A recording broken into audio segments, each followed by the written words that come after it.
అనేటువంటి ఈ యొక్క మాట న్యూ కింగ్ జేమ్స్ వర్షన్కి వచ్చేసేపటికి ఆ పదము గ్రీకు పదంలో 2 భాగాలుగా విభజించబడింది. 2 పదాలుగా. అర్థమైందా? 2 పదాలుగా ఆ మాట విభజించబడింది. ఒక మాట ఇవాంజెలియోస్ అనే మాటగా విభజించబడింది. మొట్టమొదటి మాటగా ఇవాంజెలియోస్ అంటే గుడ్ న్యూస్, మంచి వార్త. చెప్పండి, ఏంటిది? మంచి వార్త. ఇవాంజెలియోస్ అంటే గుడ్ న్యూస్, మంచి వార్త.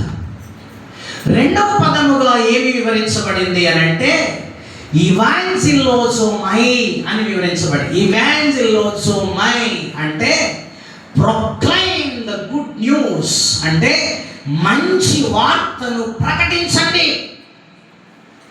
మంచి వార్తను ప్రకటించండి. ఇవాంజెలోజోమై అనేటువంటి మాటగా ఆ న్యూ కింగ్ జేమ్స్ వర్షన్లో గ్రీక్ పదంగా రెండవ మాటగా దేవుని సువార్త అనేటువంటిది విభజించబడింది. ఇది కొంచెం చదువుకున్నటువంటి పిల్లలకి అర్థమవుతుంది. ఎప్పుడు కూడా బైబిల్ని దైవ సేవకులు సంఘంలో ఎప్పుడైనా పాస్టర్ గారు బోధిస్తున్నప్పుడు చదువుకున్న పిల్లలు ఏం చేయాలి తెలుసా? ఆడపిల్లలే కానీ మగవాళ్ళే కానీ ఏం చేయాలంటే పెన్ను, పుస్తకం, బైబిల్ కంపల్సరీగా ఉండాలి. అర్థమైందా?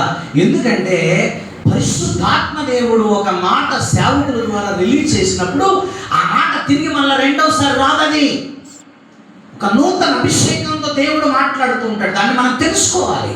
అది చదువుకున్న పిల్లలు చేయాల్సినటువంటి పని.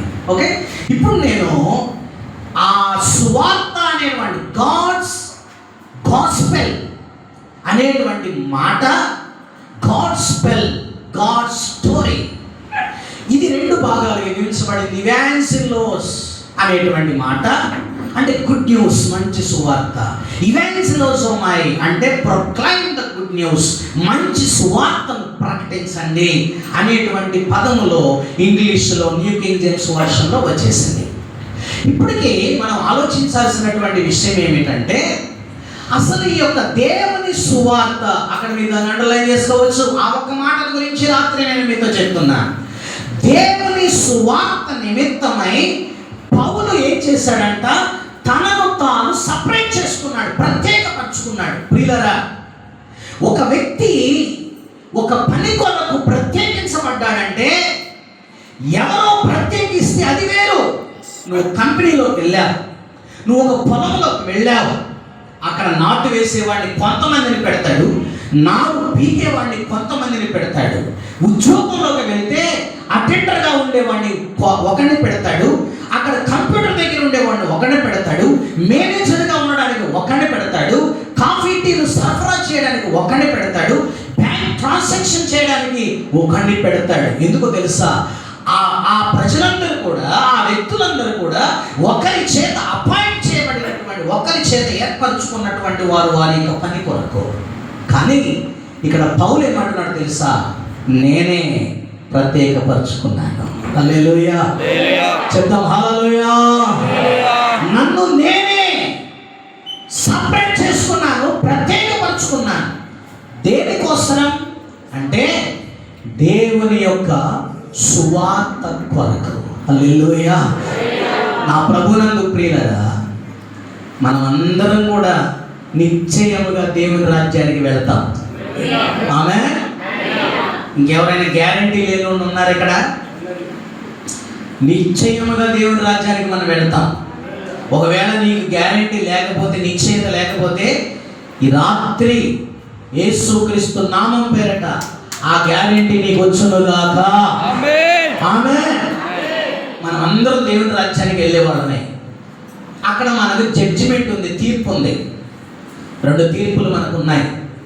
ధవళ సింహాసనపు న్యాయ తీర్పు, క్రీస్తు న్యాయ తీర్పు, bema judgment and white throne judgment. 2 న్యాయ తీర్పులు మనకు ఉన్నాయి. మనము తప్పనిసరిగా తీర్పులో మనం ఎదుర్కొంటాం. యేసయ్యే మనకు తీర్పు తీరుస్తాడు. అమ్మా, ఇలాగే ఉండి యేసయ్య మనకు తీర్పు తీరుస్తాడు. అందరికీ, నాకు నీకు అందరికి తీర్పు తీరుస్తాడు. ఆ తీర్పులో ఒకవేళ యేసయ్య మనందరినీ కూడా, సేవకులమైన మమ్ములనైనా, విశ్వాస జీవితంలో ఉన్న మిమ్ములనైనా యేసయ్య ఒక్క మాట కనుక మనల్ని ప్రశ్నిస్తే ఈ రాత్రి నీ దగ్గర సమాధానం ఏమైనా దొరుకుద్దేమో ఒక్కసారి రాత్రి నువ్వు ఆలోచించాలి.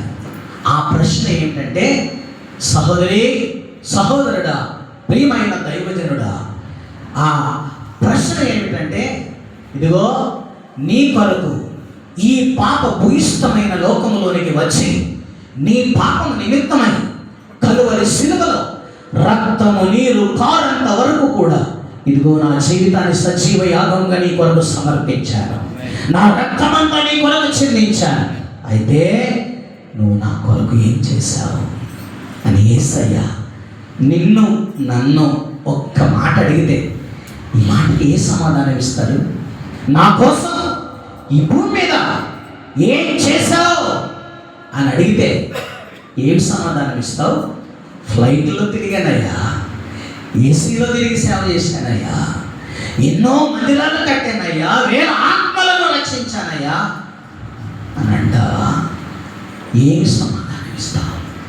సహోదరి, సహోదరుడా, తప్పనిసరిగా ఈ ప్రశ్న యేసయ్య నిన్ను అడిగితే, నన్ను అడిగితే సమాధానం చెప్పే కెపాసిటీ మనకు ఉండాలి.